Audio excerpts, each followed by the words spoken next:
Good day everyone and welcome back to the chapter. Today we're going to be reviewing and discussing the new My Hero Academia chapter that officially came out on Sunday. Before we get into that, let's hit the intro and then begin.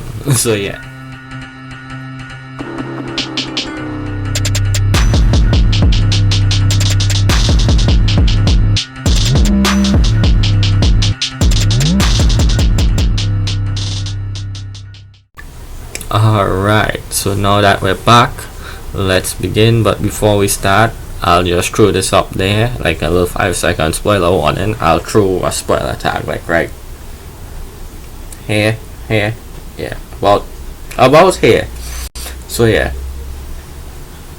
that should be enough spoiler time for you to click away if you didn't already see or read the chapter. So first, let's start off with a brief recap of what happened in the chapter.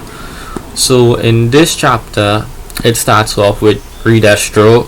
We see him, I think he attacked, is that the hero building where they have the meetings, I believe. Well, his inky clone thing that he does with his power attack, and it faded away, melted into mush again after he's finished attacking. But yeah, basically he attacked and he gave a speech about the usual thing again, freedom and liberation. So yeah, then we have after that we get a mini time jump. I believe it's 6 hours, and we see that the villains on All For One have all destroyed the prison. They got away. We see them attacking more prisons and setting more prisoners free. So basically that means more villains are out now, but we didn't see any of the new villains that are out from these prisons just yet. Then we skip forward a little bit again, and we see Shigaraki is sitting on a Nomu, and we see him with Darby and Spinner is talking to him, and it seems that All For One is in control of Shigaraki at the moment, and he's telling Shigaraki basically that he needs to rest, or the body needs to rest to become perfect. So it seems he has full control at the moment. Also, Spinner says something to him. He says to All For One, who's taking over, who's currently in possession of Shigaraki's mind and body at the moment. He tells him that he didn't agree to follow All For One. He agreed to follow Shigaraki. So maybe Spinner might be leaving the team soon or something like that. So yeah, then we have another time jump, but this time it's a 2-day time jump, and we skip to inside of the hospital where all the heroes are, and we get a look at how the heroes are doing. So we see that Bakugo has finally waken up from his injuries, and he's good. He's all bandaged up and attached to IVs and machines, and being his normal crazy self. He wants to get out of bed, and he's noisy and all of that. Then we skip to a panel with Gran Torino, who's still alive. He should have died. Anyway, he's still alive. He's in a coma, I believe, but he's hooked up to a machine. We see his leg is in a cast, and he's all bandaged up. So yeah, then we skip to Aizawa, and we see Aizawa did indeed lose his leg, and he has a bandage over his eye. So we're not sure if his eye is gone or if it's just injured or what. And him and I believe Mike are speaking. Then we skip to Shoto's room. We see all the students out with Shoto and talking to him, but while they're doing that, we see Shoto is having an inner monologue with himself, and we see him thinking back to when the villain attacked him and his dad, and we see him basically thinking to himself that he could have been like Darby because he was on the same revenge path, and then he comes to the realization that he has to be the one to stop him somehow.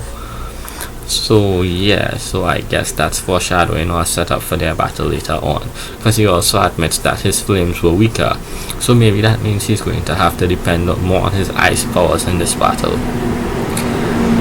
Then we see his brother and his sister show up, and they're here to visit him, and this is when we kind of get more as to what kind of injuries he sustained, because the UA students tell his brother and his sister that he can't speak, his throat was burnt in the battle. So yeah, so he has burns externally and well his throat. So I guess that would be a quick recovery, more or less. But then we see Endeavor. We jump to Endeavor and we see he's going through some type of surgery at the moment. So we have no clue as to what the surgery is. Maybe that burnt lung that he said he had during the battle or something. So yeah. And lastly, we skip to the final page where we see Midoriya is in a coma still, and they say he has no signs of waking up, but we see he's basically in a full body cast with both his arms in casts and his legs also. And we see Bakugo trying to get into his room to see him, and he says he better not be dead or he's going to kill him. Classic.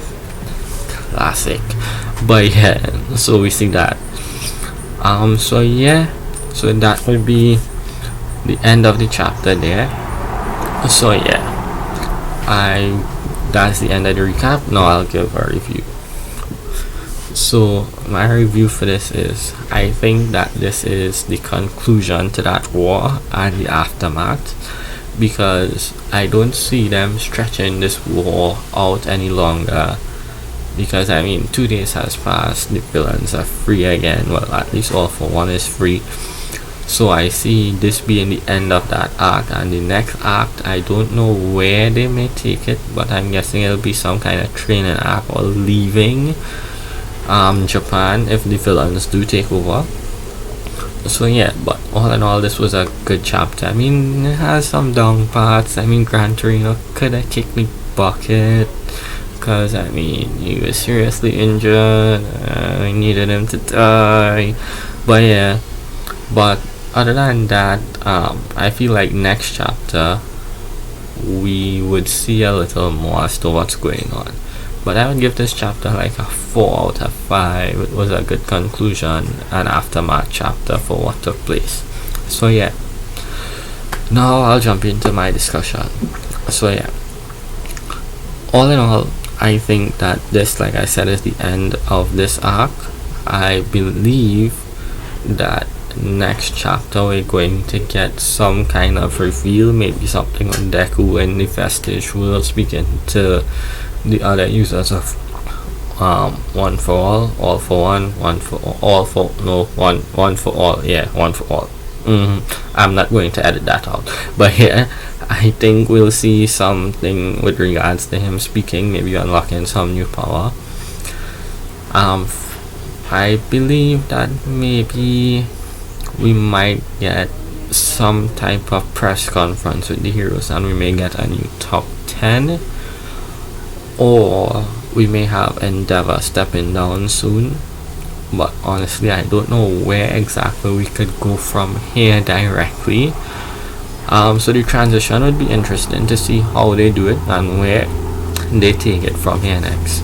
So yeah, and on top of that, we have Deku being unable to use his arms were like jelly basically. So I don't see how they plan on fixing that, unless Eri uses her rewind power to heal it, which we shouldn't. So yeah. Then there's Shoto. Well, like I said, this is basically been set up a long time. So I think Horikoshi intends to really have him and Dabi battle it out later along the line. So I see him maybe trying to master his ice powers fairly soon, so he could overcome that heat. And well, Bakugo, I'm guessing he's going to feel weak because he was taken out of the battle so early, so we might see him training too to somehow be able to help more in the future battles. And things up in the air for Gran Torino. I think that he may still die, but I don't know where they're going to take it with that. But yeah, that is basically it for what I have to say on this chapter. I hope you enjoyed everything I had to say. If you did, please leave a like down below, leave a comment, feel free to subscribe. I intend to do more videos Just a heads up, I'm not using any panels from the manga because Shueisha and the Shonen Jump likes the copyright strike, so I may not throw any up in the video anytime soon, at least, but later on, yes. But yeah, if you enjoyed the video, leave a like, feel free to subscribe, leave a comment down below, or if you want, you can hit me up on the social medias link down below if you have any recommendations or suggestions or anything like that. So yeah, thank you for watching the video, and I'll see you guys in the next one. Bye.